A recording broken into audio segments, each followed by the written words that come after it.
ミッションをお聞きしたいんですが、16年ぶりに日本での NBA の試合が開催されるということで、改めてその、日本で開催することの、NBA にとって日本で開催することの意義を教えていただけますか。It will be the first time in 16 years that an NBA game will be held in Japan, but can you kind of talk about the meaning of this game being held in Japan? Well, it has great meaning to be back here. As I said earlier, it's unfortunate there was such a long gap, but I feel we're back here, 2 feet on the ground. We have 2 fantastic teams. It's fortunate that it worked out, that you have the NBA champion here and a very exciting Houston Rockets team. Our experience has been that when a team is in the market, especially for several days, that on one hand, people get to experience, for those lucky enough to be in the arena, an NBA game up and close and in person, but also because of the tremendous media coverage around these games, we also find it helps to excite the market and create larger interest around the NBA. I think it also coincides with a new product being issued by Rakuten, in essence an app called NBA Rakuten, which all our games will be available this coming season. So, we recognize we still have more work to do here in growing the sport, but as I said, with the success of the B League together with Rui in the NBA and the enormous amount of coverage from Rakuten, we're going to see very substantial gains in interest this season. Thanks. If I can go to the second row on the right. Commissioner Silver, Edward Evans, Japan Times. Is there ongoing talks or close to finalized talks about the NBA returning to Japan in the near future for upcoming games, preseason or regular season? There are ongoing talks about us returning here. I think the greatest likelihood is that we won't play preseason games in Japan next season, only because we will be here with the Olympics. And when I say we, I don't necessarily mean the USA team, who of course will be here, but for example, in the World Cup of Basketball that just took place in China, we had 102 current or former players participating. So there will be a huge NBA presence here next summer, and I think then we'll focus on bringing games back in the following preseason. Great, thanks. Sixth row on the right, in the black. バスケットボールキングの秋山と申します。今回、NBA が進化を続ける中、今後日本のバスケットボール界も進化を続けていかないといけないと思っています。その中でコミッショナーから見ました日本のバスケットボール界に期待していることは具体的にお話しいただけますか。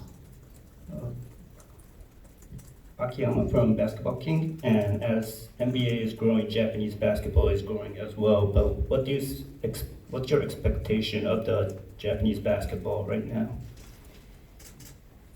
Again, my expectation is that league will continue to grow in conjunction with the NBA. The NBA, working together with our federation, FIBA, works as a tradition very closely with local leagues.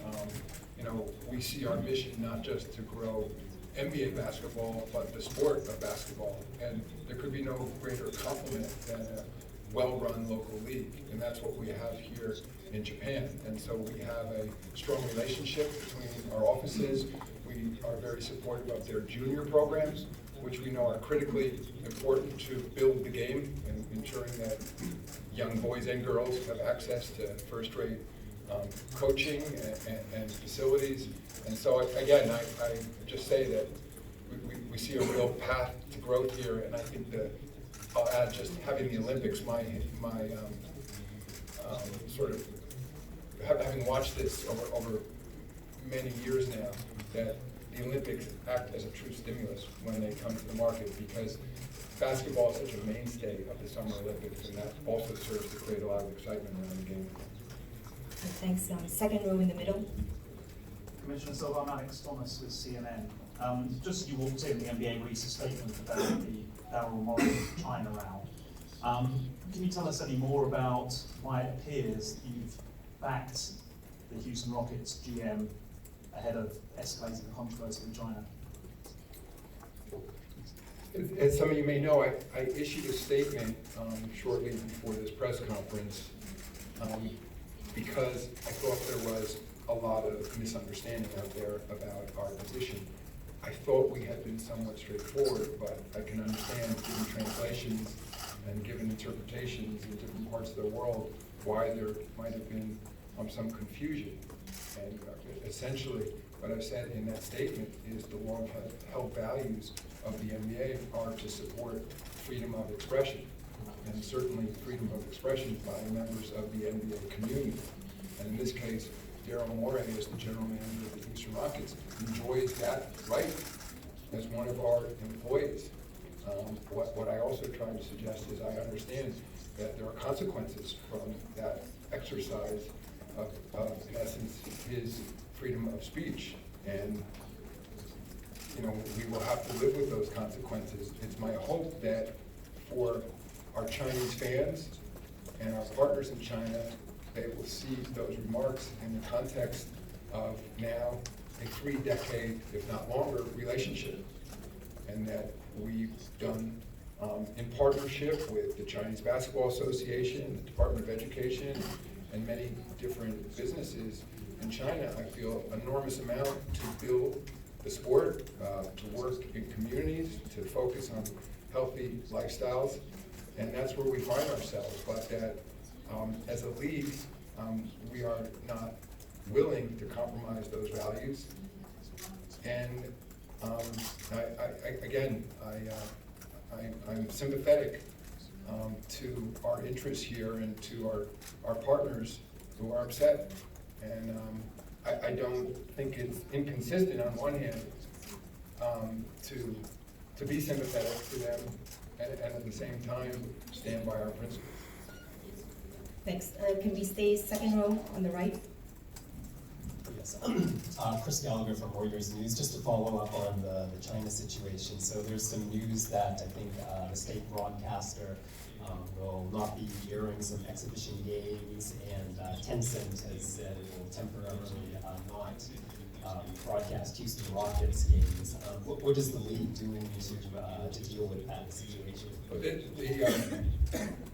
Part of the reason I issued the statement I did is because this afternoon CCTV announced that because of my remarks supporting Daryl Morey's freedom of expression, not the substance of his statement, but his freedom of expression, they were no longer going to air the Lakers-Nets preseason games that are scheduled for later this week. Again, it's not something we expected to happen. I think it's unfortunate, but if that's those sort of the consequences of us adhering to our values, we still feel it's critically important we adhere to those values.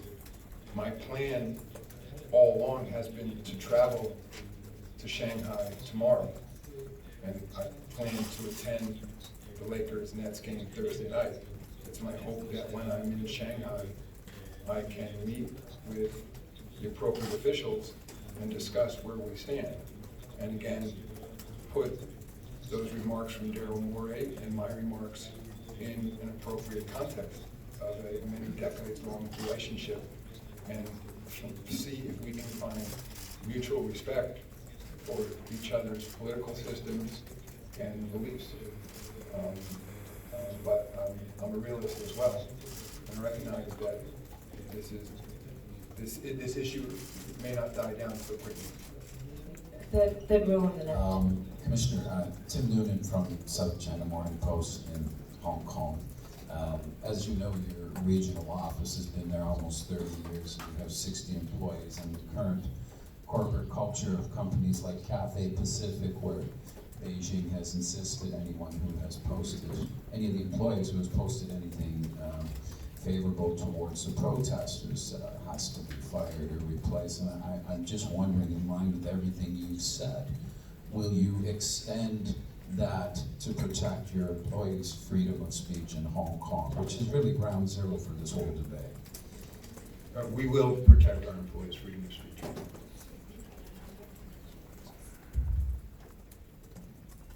Okay, on second row on the left.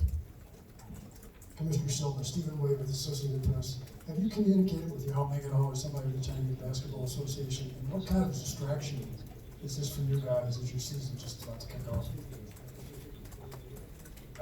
Our office has communicated directly with Yao Ming, who, as I said, he and I have been close friends since he joined this league, and he's extremely upset. I think part of what goes with the freedom of speech, as I've said before, is not only on one hand Daryl Morey expressing his point of view, but Joe Tsai in return expressing his view, and Yao Ming as well. And there's no question that Daryl's tweet has hit what I would describe as a third rail issue here in China. And I think, Yao is extremely unsettled. I think I'm not sure he quite accepts for how we are operating our business right now. And again, I accept that we have a difference of opinion. I also think that as part of our core values, tolerance is one of those as well. I think tolerance for differing societies' approaches, tolerance for differing points of views, and the ability to listen. And certainly, I don't come here sort of either as the commissioner of the NBA as an American, certainly to tell others how they should run their governments. I think, though, that at the end of the day, though, I am an American, and there are these values that are deeply rooted in the DNA of the NBA, and that includes freedom of expression for our employees. And I'm hoping that together, Yao Ming and I can find an accommodation, but he is extremely hot at the moment, and I understand. Great. I think we have a question. Sorry, here in the third row on the right. Shimberto from AFP. Do you have any additional plan to cancel or change any events related to China or in China? We have no plans to cancel any other events, but one of our NBA Cares events that was scheduled in Shanghai has been canceled. Incidentally, we are still going to go forward with the community outreach, and in this community center, we made a commitment for new computers and new facilities.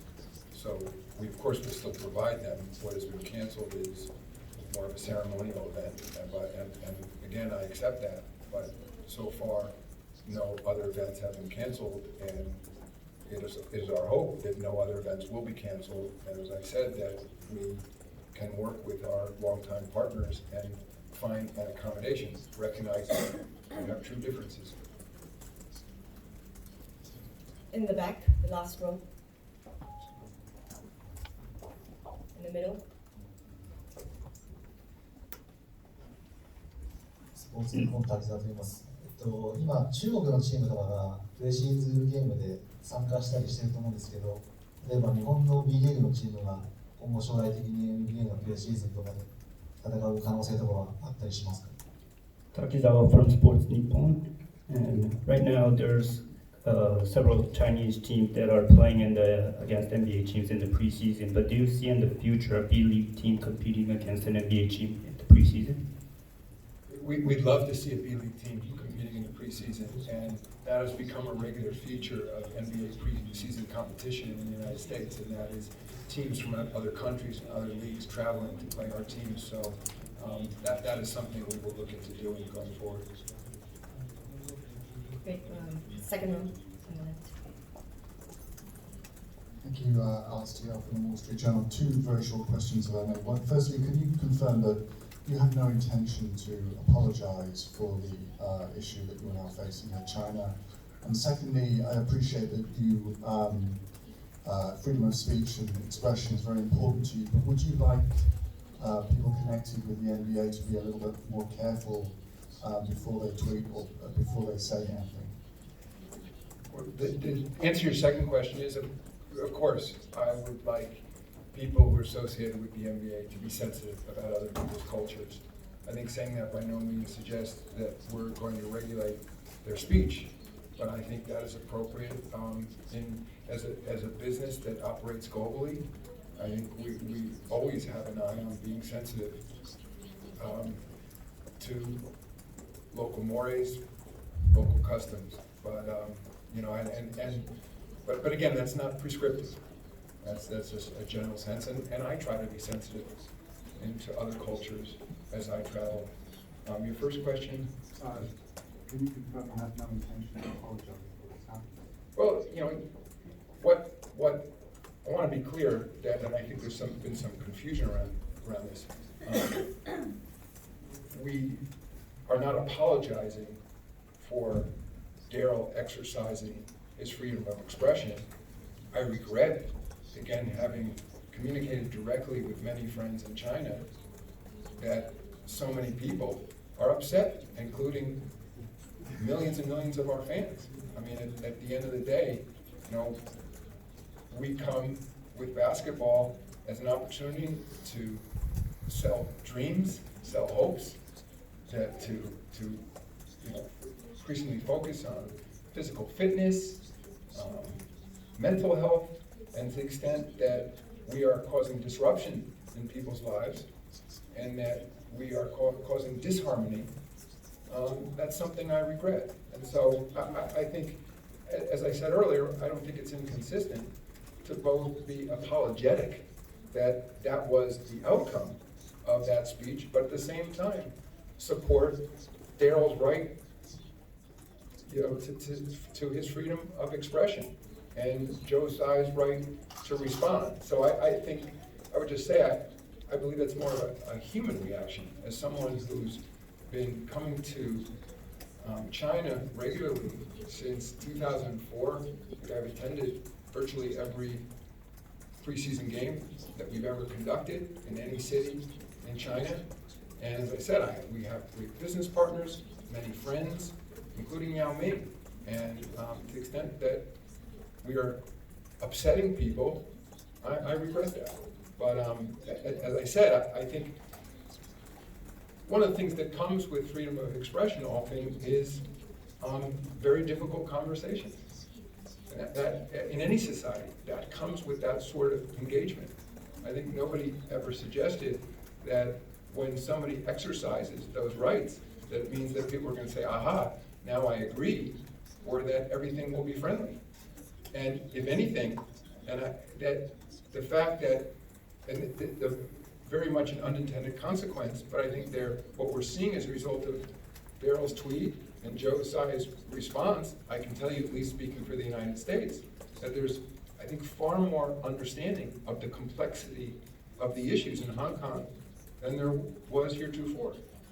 And sports often serves that purpose, that takes people who might not otherwise pay attention to issues in society, and sports shines a light on them. So that's where we are. In the middle, third row, is this in the middle? Third row. Hi, Morey from Bloomberg News. Thank you for your time, Commissioner. I imagine you talked to Daryl Morey about the tweet. Can you share part of the discussion, what was talked about, what you said to him, and what he said to you? You know, in the NBA, we practice something called commissioner privilege. And so I would only say, yes, Daryl and I have talked, but I don't think it's appropriate to share the back and forth. We'll take a last question, if we can take fourth row, second from the right. Joel Rush, Forbes. It seems like the app with Rakuten and the platform for showing the NBA games through that app is the main focus right now of your partnership with them, or making new inroads into Japan. But do you have any more specific plans beyond that? Our plans beyond that involve technology, in that having spent a fair amount of time with Mickey Mikitani over the years and used that Rakuten platform, they have some of the best technology for producing games that we see anywhere in the world, including the United States. And what we're hoping to do with Mickey, I mean, he I think, uniquely understands the opportunity that comes with a brand like the NBA. That, of course, it's about top-notch basketball, but it's also about entertainment, it's about music, it's about fashion. And so what we're trying to do with Rakuten is build the NBA brand into a lifestyle brand and to capture casual sports fans who may not have grown up necessarily playing basketball or caring about basketball, and using sort of that broader platform to draw people in to what I call an NBA lifestyle. So that's something we're very focused on with Rakuten. Thank you, Commissioner Silver. And thank you to all of our distinguished guests and media friends for your attendance.